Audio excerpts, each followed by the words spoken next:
দরকারই ভাই early learning expertise, অন্য কোনো কিছু আমার দরকার নেই। রকেট সায়েন্স শিখাইতে আসি না প্রাথমিক বিদ্যালয়, ফাউন্ডেশনাল লার্নিং দিতে এসেছি, বেসিক ভাষা শিক্ষা দিতে এসেছি, বেসিক নিউমারেসি শিক্ষা দিতে এসেছি। এই জিনিসটা যতটুকু আপনি না বুঝবেন, বেসিক ভাষা শিক্ষার জন্য কি লাগে, যেমন আজকে ওনারা জানালেন না যে একটা সায়েন্স আছে, pedagogy is actually a science. এটা র্যান্ডম আলোচনা না, হ্যাঁ এখন এটা ইনএক্সাক্ট সায়েন্স, মানে মেকানিক্যাল ইঞ্জিনিয়ারিং এর মতো এক্সাক্ট সায়েন্স এখনো হয়নি, তবে কাজ চলছে।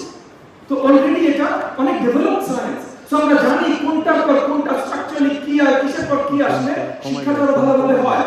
আমরা সেটা ব্যবহার করি না ভাই, আমরা তো সেটা ব্যবহার করি। বলা, পড়তে পারা, মানে বলে শুনে বোঝা, বলে বোঝানো, পড়ে বোঝা, লিখে বোঝানো, চার।